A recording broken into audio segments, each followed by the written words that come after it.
Hey there, welcome to episode 23 of the Cafe Genius Impresarios audio program. Another solo episode today with your host, or yours truly, in fact, Dan Hugo, recording this and publishing it on August 4th, 2023. Today we are going to talk about Vegas lax.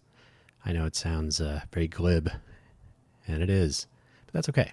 So let's get started, since we're not waiting for any guests or anything. So Las Vegas is, well, in fact, Nevada will be the most entrepreneurial state in the country, possibly the world, the universe, who knows? That was something that Joe Lombardo, current governor, campaigned on when he was running for election to the office, which he won. And so we will be the most entrepreneurial state of Nevada. So are we set with a healthy and vibrant entrepreneurial innovation ecosystem? I'm adding in innovation, which we'll get to. So let's think about the things that we might be missing so we can talk about how we address them. So here we go. Entrepreneurial innovation. I'm linking those two together. They don't need to go together. You do not need to be innovative to be an entrepreneur. You may, when you're, I don't think kids do this anymore. You may have been a paper delivery person, delivering newspapers to people's front doors, front lawns, anywhere near their home, perhaps. That may have gone away over the years. I have no idea. But you could be entrepreneurial at any age. You maybe you're selling, they're still called Girl Scout cookies, I think. I don't know. They Scout cookies, who knows? I'm not making fun. I just don't know. You can sell products. You can engage customers and clients, right? At any age. That's how it begins. So entrepreneurialism does not require innovation. I will say that innovation may benefit strongly, though probably still does not require entrepreneurialism. And I always say entrepreneurs, you don't have to have started, or you don't have to be starting an actual business or company, but you should be aspirational. Someone who has entrepreneurial tendencies, perhaps, or you're genetically predisposed to want to start your own thing. So having that sort of built-in energy, I suppose, makes innovation, I will not say easier, but it sort of raises your own tide a little bit. Maybe it gives you a slight advantage. You can be innovative at a lab that is owned by someone else. Apropos to the time, Oppenheimer, the movie, has come out just recently. There was a ton of innovation happening in the Manhattan Project at its various locations, including the research site at Los Alamos. They were not necessarily entrepreneurial. That was not their lab. It was a government-run program. However, no shortage of innovation. And within the ranks of the professors and the researchers and the various brilliant people and their families that were there, there had to be some entrepreneurialism, because it was not always easy to get from where we are stuck today to where we need to be tomorrow, and so on. So the tendency to be entrepreneurial benefits innovation, and vice versa. But there are two great tastes that go great together. However, they are just fine separately as well. And I am, of course, referring to Reese's Peanut Butter Cups. They are not a sponsor, but who doesn't like a little bit of Reese's peanut butter and chocolate? Two great tastes. So, so I don't view them as dependent. They're not codependent. Maybe they are sometimes, but they do go together. So what are we doing here, especially in Southern Nevada, where I am? The entire state, there was recently a report that I will not link to, because you're not going to read it anyway, but a report of the state entrepreneurial ecosystem state of affairs, published back in April by Mo Collins from Entrepreneurial Communities LLC, I believe it was, in Iowa. So Mo came and visited Nevada with a cadre of staff and researchers and invited cohorts of people. And it was broken down into state, but more northern, so Washoe County, southern, so Clark County, and everybody else. And that's probably correct on population bases. So I'm not attacking that in any way. But it is important to realize that these are different places with different needs, different resources available. I mean, not only nature, but, infrastructure and people and access to education and even access to the internet, which has become a fundamental, it's one of Maslow's, Maslow? I don't know. One of the basic needs, right? You need shelter and survival and all that. And internet connection is now officially one of those.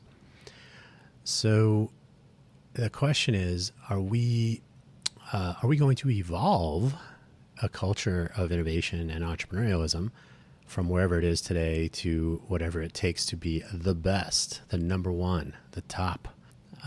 Can a destination city with all that entails, Las Vegas, for example, become a innovation hub of equal stature? And I don't know if that's possible, but for the sake of this discussion, a one-sided discussion perhaps, let us assume that we would like to attain some sort of parity with our international acclaim as a destination city. Arguably, well, I don't know, it's probably in the top 5. I don't want to make any claims. It depends on which article you read on which day. There was an article, again, this is August 4th, so I think it was sometime in July, early probably, that Reno, Nevada was the number 1 fun city and Vegas was number 4, something like that. Headlines are fun. The devil's in the details, as they say, so who knows. But the fact is, when you say Las Vegas, anywhere in the world, and I've been to many places in the world as part of my innovation travels in the Maker Innovator group of a certain chip company from Oregon. I don't need to plug them either. They get enough attention. But if you go around the world, you say Las Vegas, no one is asking if there are any unicorns emerging from the entrepreneurial and innovation ecosystem. They are quite literally asking about the Strip, which is not a part of Las Vegas, of course, but it is part of Greater Vegas. So do we evolve into this innovation hub, or what I would rather say is an innovation destination? I already did a podcast on that. I'm sure we'll have more episodes along those lines. But can we evolve, or do we need a massive revolution to upend everything, which is, I think, what people here envision, to suddenly sprinkle capital on top and have a sprouting from who knows where this innovation hub in innovation corridors and innovation districts and other such fantastic notions. So that was a little editorial, sorry. So we, as a culture of innovation, certainly takes time. You can either import it or develop it here. But I say you, I mean we, of course. But yeah, so do we evolve that, or do we incite revolution and import talent and so on? Do we imagine that sprinkling capital and importing talent will ultimately get the Southern Nevada area, at least, into the best entrepreneurial ecosystem environment, the place to start and run your business, to move to Las Vegas, Greater Vegas area? Is that going to happen? Well, that remains to be seen. I think people think that is the way it will go. I would question, and I think I brought this up in that previous episode, I would question if we, the Greater Vegas, us, we, the royal we, if we must import talent. Now, when I was in Silicon Valley, if I may interrupt, when I was in Silicon Valley, I was there in 1993 for about 15 years, non-contiguously, but about 15 years. And as everyone knows, the H-1B visa and Silicon Valley are almost synonymous, right? There were so many fast-moving, ultimately disastrous, for various reasons, businesses, startups, companies, whatever, that there simply were not enough human beings in any region of the Bay Area to keep the pipeline of disparity known as startup culture filled. So importing talent from other cities, other states, other countries was par for the course, and that is certainly a scenario to consider. But today, we do not have such needs. We, as I'm speaking today, I believe we still have 1,800 jobs available in hospitality on the Strip. That is a totally different job market, of course, but the point is we are not short on tech hires so much as we are short on people to work here, right? So let's start off by saying we need to import a lot of talent. People are not here. Is it because of the pandemic, cost of living increases, which were hopefully temporary in some cases? There was at the time a tremendous increase in rent rates, about 25 to 40% rental monthly rent increases were to be found. Today, I think that's recovered slightly, although the latest research from UNLV says that the lower income areas are increasing in price, rent prices, or maybe they're just high relative to previous years. Either way, cost of living is higher. So that's for people here. And so my point is we have to consider, or we should consider, I think, the entire economic surface that people are working on or in. And what will happen if we say, okay, we're going to unleash the innovation DNA that actually does not exist here, but who some people think does. So we're going to unlock the dungeon of innovation, and from the depths will come this sudden surge of innovation. We're going to need to hire people. So we can't hire local. As some of you know, I'm the managing director of the Innovate for Vegas Foundation, which is a nonprofit civic volunteer organization. We have monthly hackathons, and no one shows up, and no one really seems to get it. I'll get to that in a moment. But how are we going to turn people here who are not necessarily cutting edge, think outside the box? And again, I'm going to get there. I have a couple of bullet items that I will go into detail. And I hate to be mean. I'm sure I sound like I'm just being a big old curmudgeon, but this is empirical. This is anecdotal. This is not totally objective, but it is very subjective. That the culture of innovation here is lacking, and that's going to be in the lacking list. So how do we keep the pipeline of talent, if you will? I hate to simplify human beings and their infinite creativity, brilliance, and so on into the T word, talent, but that's what we're doing here. So how do we keep the talent pipeline full of people when we can't fill jobs in hospitality? So I'm not saying they're the same again, but I'm saying, okay, so now there are people here are not doing jobs that have existed for decades for some reason. Do we have a talent pool that will fuel this ridiculous explosion of innovation that everybody foresees? I would say no. So that means we have to import talent. So importing talent, we are telling people who are here, either you're not interesting enough, maybe you're not skilled enough. I don't know. I won't go into that. But if the notion is, okay, we'll just import talent and we'll invite companies to come here, as opposed to having people and companies that are already here, or that in the case of companies could start here, let's look at anywhere. Let's just get those unicorns into town. Okay. So now we're going to import companies, talent. Hollywood 2.0 is going smashingly, I'm sure, but Silicon Valley 2.0. Now, as someone who lived in Silicon Valley from 1993 until 2001, I made a ridiculously bad decision to bail because I was just sick of it, because Silicon Valley is not that fun. I was tired of it. I just wanted to move. So I moved back to Phoenix, the Phoenix area where I grew up. I lived in a part of the city that when I was in high school was pure desert. Now it was civilization on the end of, or the edge of pure desert. So I moved to a place, it was about maybe 13 miles from my parents, 13, 15, something like that. And it was fun. And then September 11th came along and squashed any notions I had of doing any sort of remote consulting and so on. So, okay, so I have moved to another city with thoughts of being entrepreneurial, but maintaining like sort of a remote connection to my previous network, my previous jobs, skills, etc. And that all went away. And so that is something to consider when people move here. In fact, I was talking to people 10 years ago. By the way, I've lived in Las Vegas 10 years in a week, I believe now. August 1st as the, official lease signing move-in date. But technically, I think it was about the week before. So we'll call it 10 years in a week, approximately. So 10 years ago, when I first moved here to the Vegas area, I noticed it's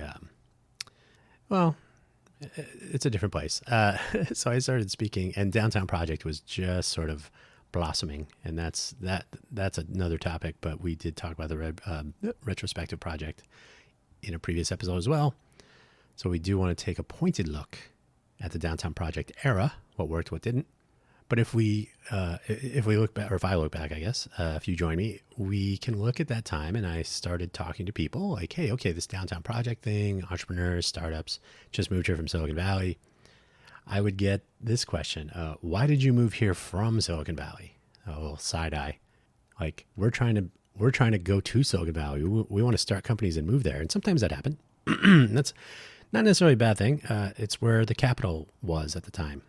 If somebody writes you a big check and says you got to move closer to where we are so we can interact with you more, well, sometimes that happens. So the question was at the time, why are people not trying to stay here, I suppose? I mean, I didn't know anything. I was just asking questions. And I will never forget that. I'm not going to say who it was, but I remember where it was. I don't remember exactly when it was, but it was a person said to me, an engineer, technical person, UNLV engineering. He said all the really good engineers go to Silicon Valley or Austin or elsewhere.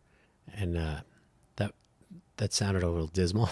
I said, what do you mean? Why, so do you want to move to one of these? And he said, oh, I'm not that good. I'm going to stay here. And that just struck me as odd. I don't know if that's a common experience or a common thought process. But I will say that I spoke to some people that, of course, I knew people from Silicon Valley at the time. Having just moved here from there, the second and hopefully final time I left Silicon Valley. And the number one thing I always heard from everyone, especially people that were here visiting from a place where there's multiple startup opportunities, multiple small companies, where there's just where they are a part of the talent pool, where there are a lot of people with their skills and there's a lot of demand for those skills, right? So the number one thing I heard, if I move here, if I start a company here, if I relocate here, I bring my family, I move here to Vegas, and it doesn't work out, where do I go next? And that is a completely legitimate question. So essentially, what is the job market? What is the terrain like? What is the ecosystem? Is it going to support me if I move here? And if I need to, uproot if I got to go to plan B, how about that? As Mike Tyson says, everybody has a plan until they get punched in the face. You don't get your funding, your company collapses, your FDA approval falls, whatever it is, falls through. So how do you encourage people to relocate here? And that's a challenge, and that's I've called it the last mile challenge, although for the purposes of our SRC project, the first mile. So what do you do when you get here? And then, try to be successful. But then, the second thing, the first question they were asking, but, once you have moved here or started a business here, either way, and it doesn't work out, what next? Right. So what happens there? And that was something I was hearing 10 years ago. Today you hear about access to capital. What you don't hear so often is access to talent. Who is going to work for me? And I'm thinking, obviously, in this case, tech, because everyone seems to believe that tech is the future. And while it technically is, tech, see what I did there? It technically is. Entrepreneurialism does not require that you launch a tech company. You don't have to have an app associated with every action you take in the world. You don't need to post every aspect of it on social media either. I often tell people, when we were sitting in a independent coffee shop talking about startups, that we are in a startup. We are in a small business, right? An entrepreneur started this place that we are in right now, and we are taking full advantage of it. And so we sometimes lose sight of the fact that small business, SMB, is the backbone of the United States economy, employment, money, and so on. So not everything is tech, and that is important to remember. But let's dive into the things that I believe are lacking. And by the way, I will say I was running an experimental project called the Genius Roundtable, which is on hiatus at present because it's too dang hot, and because I'm going to lean heavily into a community of practice philosophy of sorts. So we had 6 meetups with 2 cohorts. About half of the people in the first cohort were in the second. But the first meeting of our first cohort back in January, end of January of 2023, we each took a piece of our overall objective roadmap, and mine was what is lacking in Las Vegas. So I wrote 15 pages on precisely that. I haven't edited it since March, so I do need to revisit that, but it will form the basis of some of the other things that I'm working on, so it will make an appearance in a more complete format somewhere. But so I'm going to pluck from that. I broke it into cultural and structural gaps. The gap may not be a common word or a common usage in this context when you're talking about projects or when you're talking about any new development, really. A gap is a difference or a space. It's exactly what it sounds like. It's a space between where you should be, what you should have, and what you actually have or where you actually are, right? So if there's a gap in access to capital, that means you can't get as much money as you hope for. If there's a technology gap, it's maybe you don't have enough processing power to run your AI model for training, or maybe a gap in feedback. Maybe you're not hearing from your customers. It could be anything. So it's the space between where you are and where you think you should be or where you want to be. So I have some gaps that I've described, and in my document I did suggest, unfortunately, most of the suggestions for solving these or addressing the gap in each is to lead by example. And I say unfortunately because we got here, in my opinion, and most of these are anecdotal and empirical. They're not survey-based, although that's coming soon. So the lacking innovation culture is where we will begin. And that, like I said, I broke the document into culture and structure. So cultural, if you're listening to this in the Las Vegas area and you find yourself agreeing with me, don't worry. A lot of people already have. I get it. If you're disagreeing with me, let's have you join in the discussion, and we can we'll talk about it. I'm all for deep diving in an interactive forum such as this. Please don't email me with your thoughts. Let's come on the show, come on an episode, and we'll talk more. And that's what the whole purpose of this is: interaction and discussion. So first on my list, and these are in the show notes, by the way, which I'm hoping nobody actually looks at, because I think Spotify does an awful job. Hopefully some other, as the RSS feed gets copied and republished, which is how it's supposed to work. Hopefully some websites do a better job of representing the C data part of the show description when you try to put anything that has more structure to it than a paragraph, probably one paragraph. You're asking for trouble. So Spotify in particular does an awful job of displaying the C data, which is awful. So I apologize for that profusely. Something better. In fact, I'm doing another episode of our Let's Innovate for Vegas podcast, and that will be a topic of discussion, in fact. So if you're bored with this show, or if you're finished later and you want to jump over to the other one, Let's Innovate for Vegas. Probably where you found this podcast if you're not already subscribed. So what I just did there, I will call networking. So I suggested to you that you could listen to another episode of another podcast that is not here today, right now, in this room with us, right? You have to go do something else, and I am telling you how to do that. And what I've found here, and I have talked to many people, and I am not alone in thinking this. A lot of people are saying, as some presidential candidates might say, the networking here is difficult. What do I mean? The people here, and I'm speaking statistically, not universally. So, 80% of the people here whom I encounter are networking for themselves. They are more likely seeking clients or some other, individual transaction, and not necessarily looking to connect people without cause, right? Example, I have met people who don't know each other So I know person A and person B, and I happen to know that person A and person B should talk. They should meet each other for whatever reason, some commonality, some potential synergy, some opportunity that doesn't impact me. I just happen to know A and B should talk. They should meet each other. They should get to know each other. I have done this recently with people in different countries, especially if I happen to know that one was going to be in the country of the other, but that's not even essential. We live in a modern world. Communication tools are what they are. So I know there's some common interest, some potential mutual benefit, some synergy, and I introduce A and B, and I always say, you don't have to include me in your conversations. If there's something here, wonderful. Good luck. And there you go. I'm not saying that's the magical answer, but what I am saying is this is very difficult in the greater Vegas area. I have found most people would prefer to network on their own behalf. They'd rather meet people. If there's an introduction, it's usually having to do with some sort of completion of a transaction. And I hate to be too negative, but it is just a fact. And I've seen too many unfortunate examples where if there's not that personal motivation, you will often hear the classic "I forgot." Like, hey, did you mention me to that person that I forgot. Sorry. Well, okay, that happens. That's a reality. But another one is I'll ask around. That doesn't mean anything. That means bless your heart.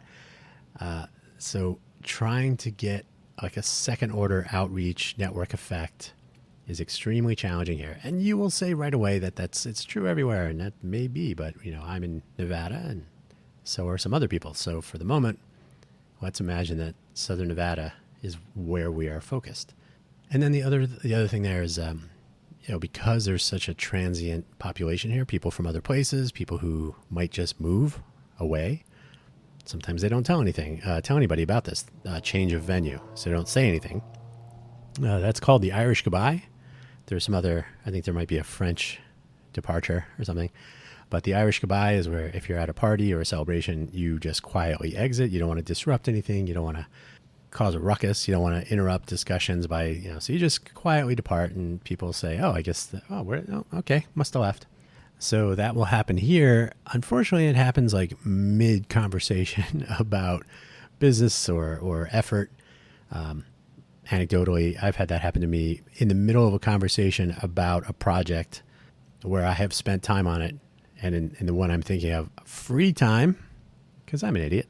And then the person disappeared. And I think years later, I said, hey, whatever happened to that? And this person said, oh, I thought you moved away. And I said, that's weird because we were emailing back and forth and then you just didn't answer anymore. So I emailed you last. And my email did not say, hey, I'm moving away. It was more like, next steps. Here's where we are. Here's where we're headed. Gaps. So that was so far beyond ridiculous that I had no interest in continuing that conversation anyway. But the point is that something tells me that networking in the Southern Nevada area, the greater Vegas, is not quite the reflex that I have found it to be in other places. So I can't explain why that is, but I can say that it's fixed by example, right? So I always connect people all the time. I very rarely get anything for it, but karma points, my karma bank. I have multiple accounts, so I don't overflow the 250,000 point karma insurance limit. So my accounts runneth over. Second item on the culture lack list is solipsism. We don't enable out-of-box thinking with solipsism, which is a focus on oneself and on one's own undertakings and goals and needs. So our solipsistic networking events, for example, we're overly concerned with who I want to meet and not who should meet, right? And there may be some benefit down the road that's hard to measure. If we don't think about it too much, maybe it'll just happen and we'll all win. But what I have found is there's a tendency to ask, what's in it for me, right? That's essentially a solipsistic take. What's in it for me?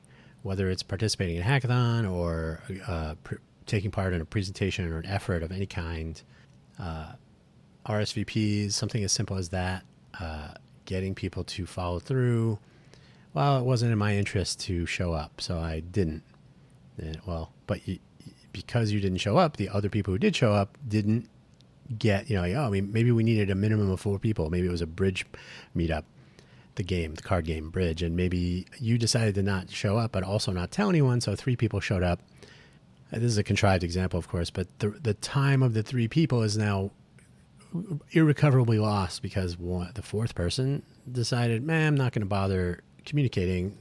I will view this as my own time and not the time of others, and I will do with it as I please and not communicate that. And so when it comes to out-of-box thinking, that means being innovative, or even in the ideation stage. If you decide to just not continue working on something, but other people are waiting on you, well, you've undone their time as well. So it makes it very difficult to pursue innovation with other people. Right? You can be a solopreneur, been there, done that, still wearing the t-shirt right now. But if that's just a modus operandi that everybody has, then you just have to assume, and it's not true. Obviously, people do collaborate on things, but if it's always a chance, if there's a substantial chance that the person you're talking to may just decide to stop talking and depart, mid-sentence, mid-word, like, hey, there was another syllable coming, wasn't there? I guess not.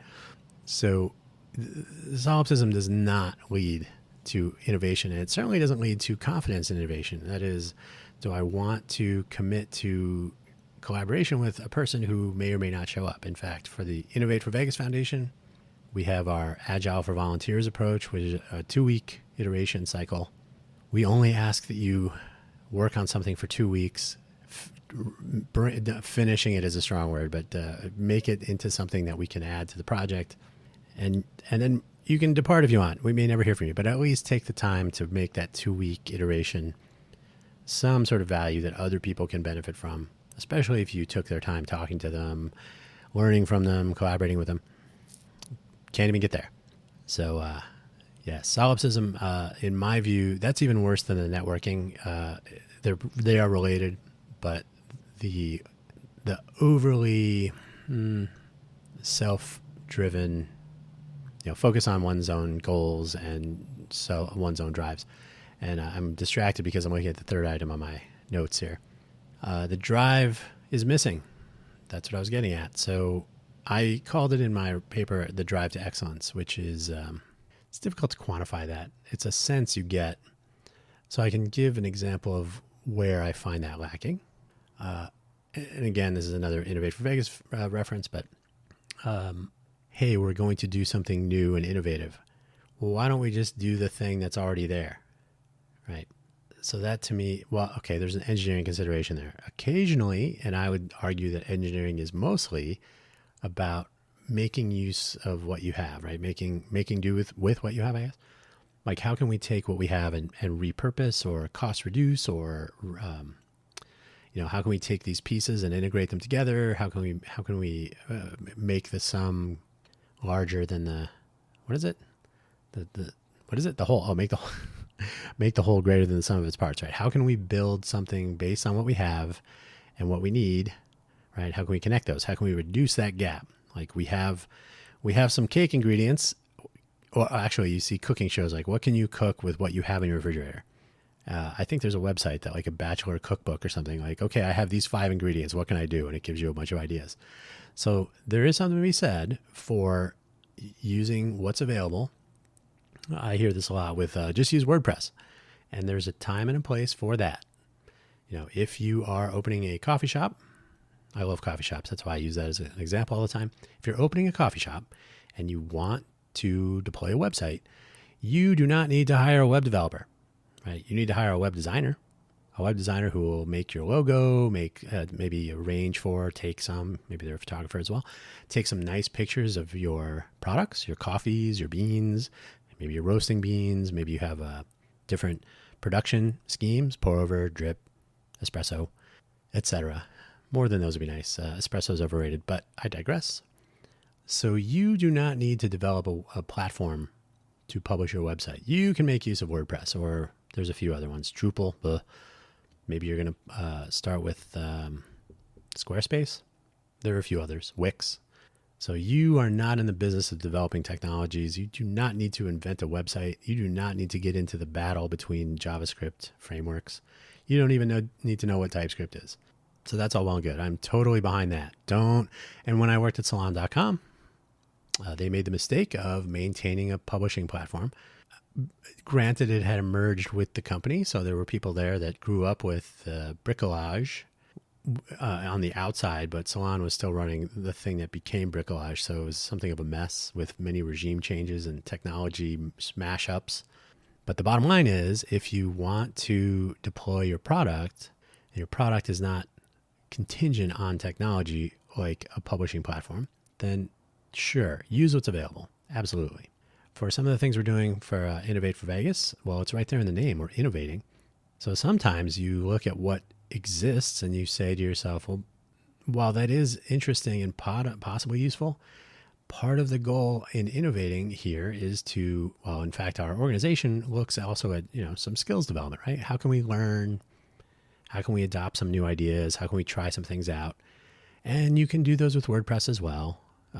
You're learning PHP when you do it, I suppose, or however, I stay away from PHP. I did my PHP 5 tour back in the day. I think they're on 7 now, right? 8? Who knows? So PHP 5, object-oriented-ish, good old days. When I was at Salon, that's when I was doing it. So we did a lot of work with PHP 5, and it was really awful. I learned by doing. So do I want to inflict that? And I believe Salon did move to WordPress eventually, which is fine. They should do that. But do I want to inflict something like that in a sea of cutting edge technologies and methodologies? Do we want to explore, to reach out? And no, I'm not going to do the Star Trek thing. Do we want to adopt, make use of, embrace the new ways the new methods of doing things, and at the same time looking back at things that do work? So I'm probably mixing metaphors here a little bit. I'm not even going to do metaphors. I'm going to say that on the one hand, email is not going anywhere. On the other hand, making use of Zig or Val or Odin or even OCaml, Lisp. Lisp has been around since before I was. So there are tools, there are methods that can be learned from rather than just making an existing system sort of work the way you want it to. So building from scratch, if I use the ingredients methodology example, we can take what we already have and make it work, or we can go to the store and get some ingredients that will do what we want them to do and that will ultimately taste better, but we actually have to put some effort in. The nice part about our public charity effort, and I keep doing a crossover episode here, sorry, but the nice thing about that is we're not a software company. We are all about civic volunteerism, and so while we are not a coding school, we can embrace inexperience to learn new things or new ways of doing things, and especially through collaboration. We can also work with people who are not coders, which is even better. Wish we could do that more. That means more participation. But if we can get people to think not here's what already exists, but here's what I would do differently, and then actually do it, then we actually end up with innovation. And if we don't have that drive, I called it the drive to excellence, but if we don't have a drive to innovate, then we end up with, just use what we already have. And there's a case for each. In an innovation culture, I will argue the case for innovation should win more than it will. Sorry, that's my prediction. Anyway, let's move on to infrastructure, or structure, as I originally called it. But lacking innovation infrastructure, my assertion is we are. So we don't have zero, but our local innovation resources are scattered and not necessarily easily integrated, I'll say. There's a notion called an asset map where you could place it on a map. That would make sense here. But what's your talent pool? What's your skill set? If somebody said, hey, I want to do nuclear medicine somewhere, where should I do it? Well, you'd probably come to Las Vegas because we have a medical school in whatever state that's in, around UNLV somewhere. We have a license to do nuclear medicine or nuclear research at the I don't know if DRI is doing that specifically, but the NS Tech, if you want to test a nuclear weapon, maybe that's still allowed here. I don't even know, probably underground. But legacy radiation related radiological study research is probably still on the table here. Nevada was one of the first 5 or 6, I think it was 6 test sites approved by the FAA for unpersoned aerial vehicle, autonomous vehicle. I don't know what they were drones back then. So there's drones. You'll see driverless vehicles now on the roads from Zooks. There's the Halo cars here that are remotely driven. So there's a person sitting in it, much like drones attacking other countries. The pilot or driver is behind somewhere off in the distance, and the vehicle shows up. You get in, do your thing. So we have these resources around. You just have to discover them. So if we were to put these on a map, like, okay, where's a biotech lab? Where can I do some research with nuclear medicine? Where can I do some early fabrication of prototypes? Where can I do some FCC testing? I want to create a device that will be broadcasting in the 1 gigahertz range. Make sure the FCC doesn't, fine you ridiculously. Maybe I want to launch something into space. Maybe I want to build a satellite. Maybe I want to. There's a myriad of things. So maybe I'm a young person and I want to learn how to code. Maybe I want to look for some boot camps or some maker spaces. Maybe I have an idea to build a prototype. Where do I go to find this information? That is a great question. I'm waiting on an answer. So what are the local innovation resources? How do I find them? Do we have them? We have a makerspace in Henderson called SynShop, SYN, like synthesize. See what they did there? That used to be downtown during the downtown project days. It was very near Nacho Daddy, if you're curious, and kind of moved out. I don't know exactly what the reasons are, but I'm going to guess that the foot traffic was not necessarily makers and innovators, maybe more people looking for tequila, I guess. Tequila and machine tools, not a good mix, so probably a good idea. Where do we get certifications, whether it's for people or for devices? Like I said, the FCC certification for radio emissions. I have been to an FCC test site. It's good times. That's maybe another episode another time. But we don't have those things here. And if we do, we have to figure out where they are. So, and this is the same with accelerators and incubators and generally mentorship, leadership, advice. There's a lot of stuff that should be on an asset map here that's lacking. So what do we have and what do we not have? And do we even know? So I've just called this local innovation resources. I think we are lacking them, and we are certainly lacking knowledge of them.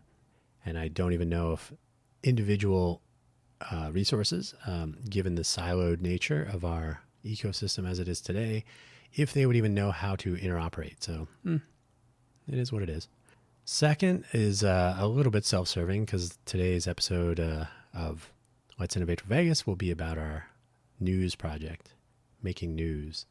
So do we have communication tools that work? So what I have found, this is my observation, if you are not familiar with Conway's Law states something like, because I'm not looking at it right now, we don't need to quote it, but essentially, if you are building a system, it will mirror the way your human counterparts interoperate, communicate, function, right?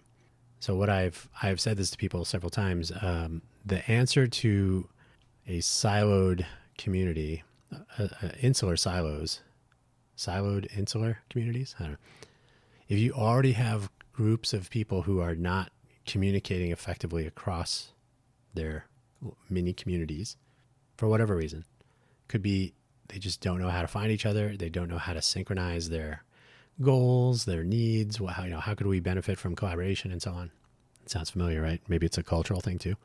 So if we cannot connect with each other, we spend a lot of time duplicating efforts. So in the Conway's Law view, someone will come along and say, well, why don't we just use Slack? Okay, so ask yourself, because there's no map, ask yourself how many Slacks there are in the greater Vegas area to improve communication and enable discussions or whatever, right? So the more Slacks you have that don't interoperate, the more siloed your online communication tools become. So you're really just replicating the insular silo, we'll say, problem in digital form, using these tools, in quotes, that are supposed to address communication issues by enabling more communication. And don't even get me started on Slack and Discord and any of these channels that do not impose or at least encourage some sort of roll-up summary. It's in the Slack is not a good answer to any question ever. Summary.coalesce. AI tools could do that for you. They should be making that par for the course, but that's where I digress. But these tools become cumbersome. They are insular by their very nature. They're not public. Anytime you have a paywall or a login requirement, you are imposing some insulation, right? That's just how it works. So my view, Conway's Law applies here, and I believe you cannot effectively connect siloed insular communities by using siloed insular tools. As well, there's slow adoption. People don't necessarily jump onto things. People will be fighting their Twitter/X battles for decades to come because it's the one thing they know.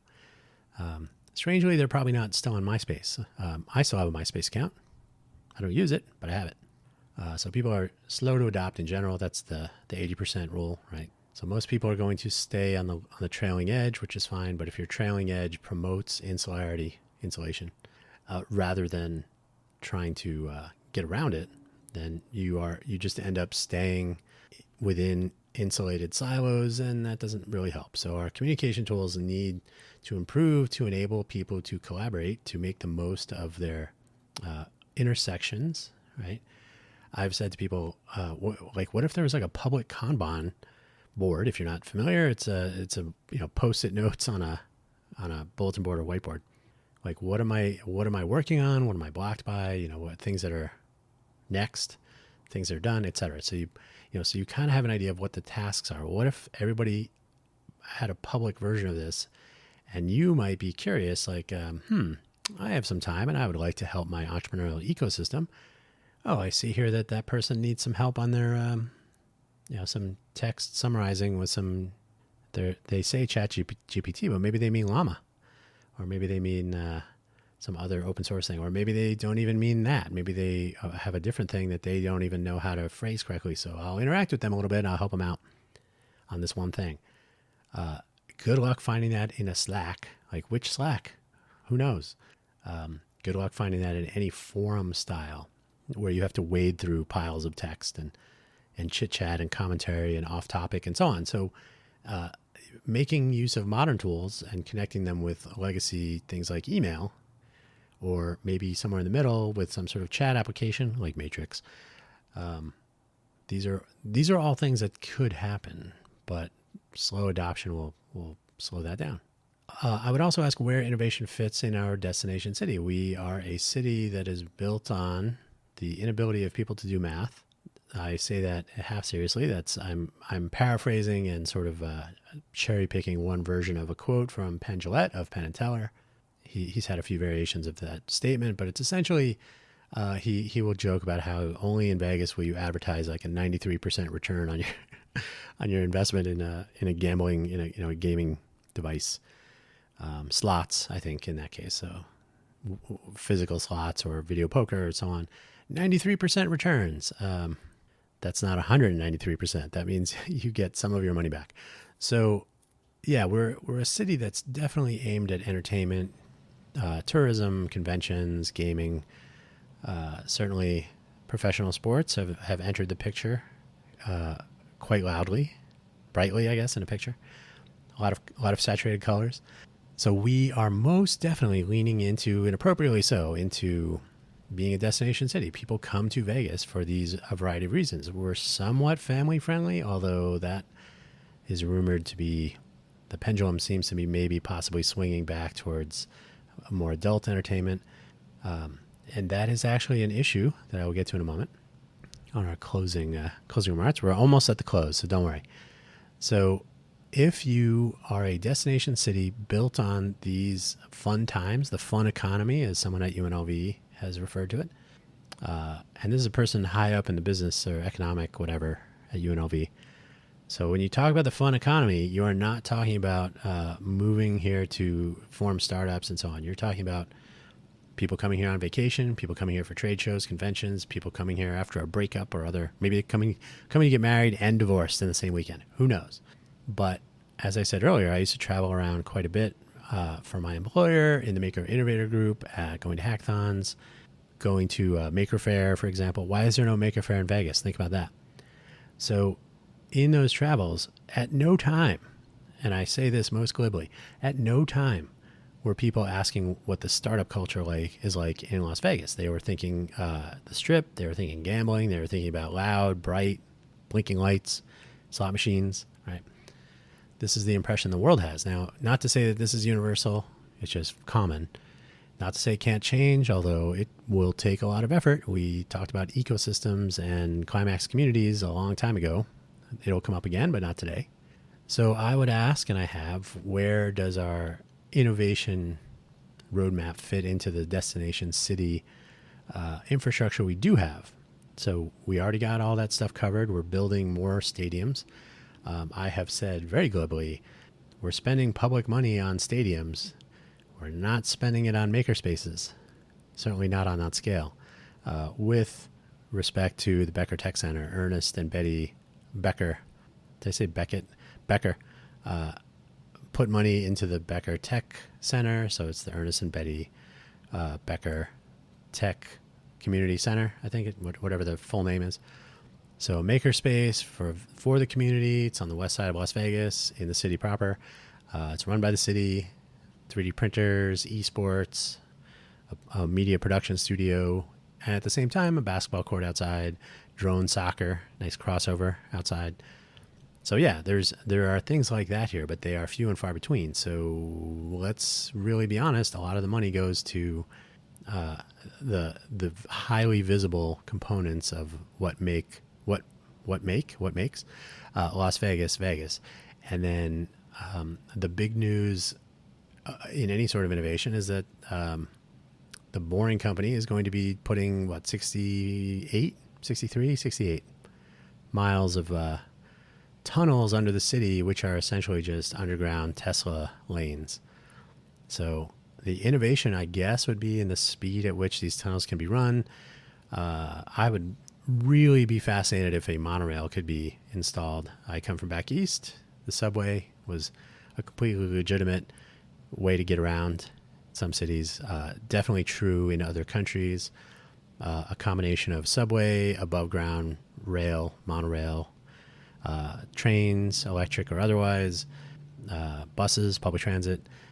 These are problems that have been solved in various ways. We have a public transit system already, so the underground part is tricky. Maybe it gets around construction. Who knows? But the bottom line there is, what is that doing to enable the aspects of a destination city that are needed to promote it as an innovation hub, or as I would say, an innovation destination? And these remain to be seen. So these are the parts of the infrastructure and the culture, the top three of each, that are all surmountable, but it will require actual effort. And the point I will continue to make is that one does not simply sprinkle cash on top and magic happens. So what next? As we come to the end of yet another episode of Cafe Genius Impresarios, I think we need to recognize the gaps. I will happily be incorrect about any of the things I've mentioned today and any of the other ones I've written about. If somebody points to legitimate inaccuracies in my assessments, that's probably good. If someone says, no, there's an entire class of people here that know how to superconnect and know how to do networking referrals.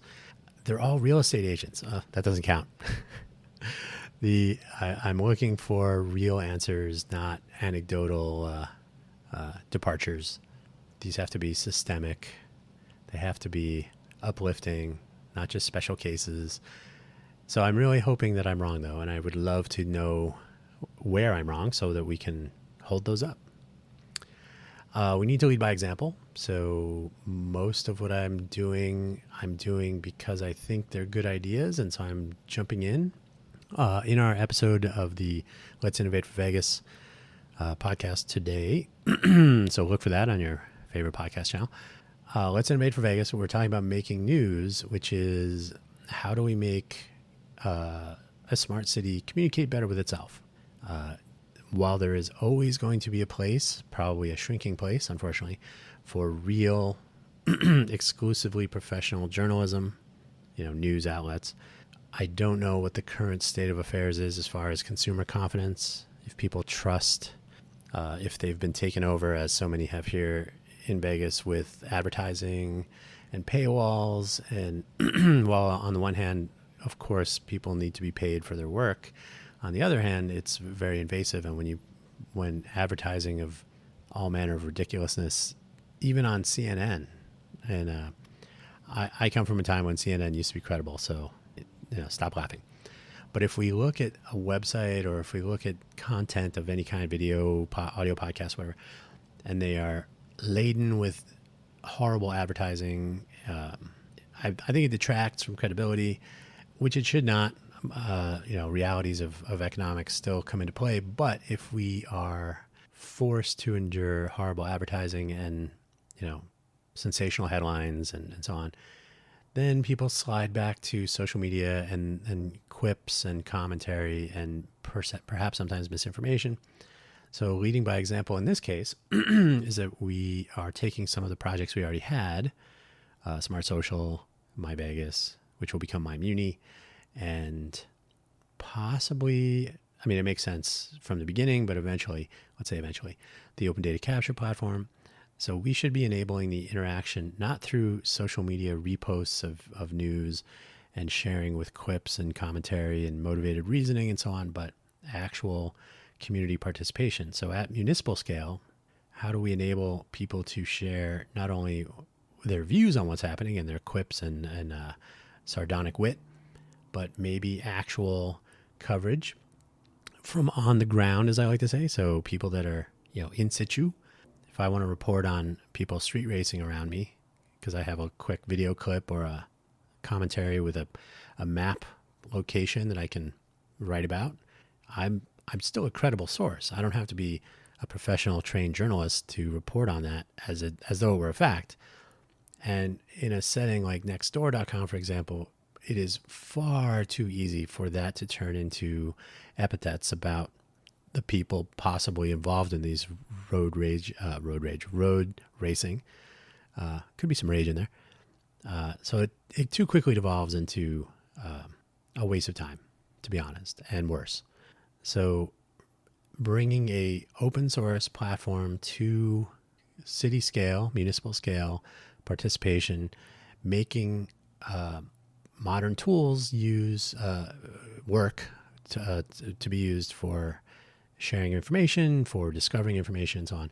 And we're talking our Smart Social with our real calendar, not insular broken calendar and forum schemes that have been deployed recently in the greater Vegas area. We're talking about using maps and timelines and real tools, subscriptions to things, as in RSS feeds, which I think are still useful. I would rather see proper schema.org marked human readable content as feeds, but we'll see if we can experiment with that. But essentially an experimental program to enable innovation in this space, right? Not everything is in print anymore.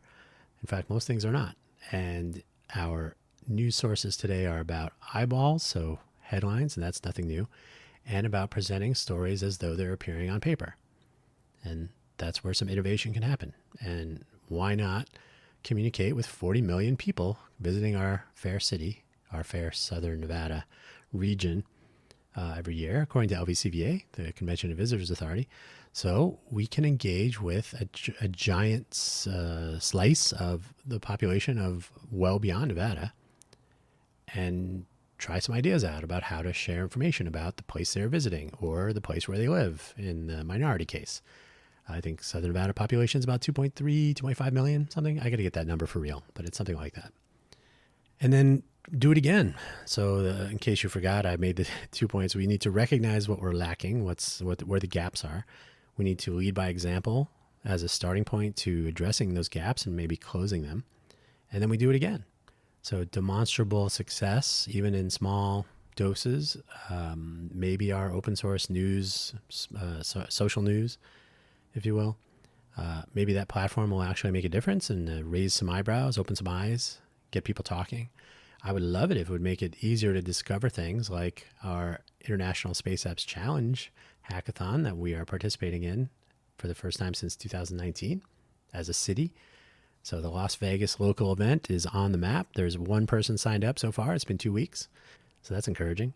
I will be surprised if that one person shows up, but we are having a hybrid event to encourage people from other places to participate in the Las Vegas event as well. So that's a longer story for another time, but end of the day, we just have to trudge forward. If there's no potential here, there wouldn't be worth doing this podcast, for example. So the few of us who have the wherewithal, we can complain about what other people are not doing, or we can do it. So there's no local media covering local innovation. That is about to change. There's no networking tools. That's about to change. There's no, the list goes on. So if you are interested in seeing change, well, I don't want to misquote anybody because the meme is always wrong. It's always misattributed. But whoever said it, be the change you want to see, be a part of it, take action. Words and likes and shares are fine. Action is better. So I'll see you on the other side. Thank you for listening. Please do share with others. I think when I remove the silences, we'll be just under an hour. My clock is saying we're just over, about an hour and 5, 6. So, but thank you for listening. This was a long diatribe on my views on our innovation, our entrepreneurial innovation ecosystem. 2 great tastes, and I thank you again for listening. Take care. We'll talk to you again next week. And don't forget, if you want to come on, you don't even have to go anywhere. 100% remote. You can participate from wherever you are if you want to jump in, and we'll do an episode on where I'm wrong. Tell me where I'm wrong, as dork Bill O'Reilly used to say. Thanks for listening.